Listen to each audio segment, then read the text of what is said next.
বরফে হারিয়ে যাওয়া বিড়াল। শীতকাল, চারদিক ঢেকে গেছে সাদা বরফে।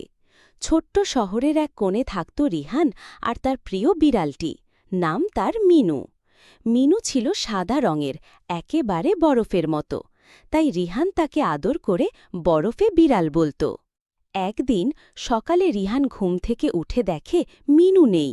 জানালার বাইরে তাকিয়ে সে দেখে চারপাশে কেবল বরফ, আর তাতে পায়ের ছোট্ট ছাপ মিনুর। রিহান দেরি না করে মোটা জ্যাকেট পরে, গলায় মাফলার জড়িয়ে বেরিয়ে পড়ে। বরফের ওপর পায়ের ছাপ অনুসরণ করতে করতে সে চলে যায় মাঠের এক কোণে। হঠাৎ সে শুনতে পায় মিউ মিউ শব্দ। গাছের নিচে বরফে বসে কাঁপছে মিনু, ছোট্ট একটা গোল পাতার নিচে আশ্রয় নিয়েছে। রিহান দৌড়ে গিয়ে মিনুকে কোলে তুলে নেয়, নিজের জ্যাকেটের ভেতর জড়িয়ে ফেলে। মিনু তখনও কাঁপছে, কিন্তু চোখে মুখে যেন এক ধরনের শান্তি। সে জানে তার বন্ধু তাকে খুঁজে পেয়েছে। সেদিন রাতে আগুনের পাশে বসে রিহান মিনুকে আদর করতে করতে বলে, তুই হারিয়ে গেলেও আমি তোকে খুঁজেই আনব, যত বরফই পড়ুক না কেন।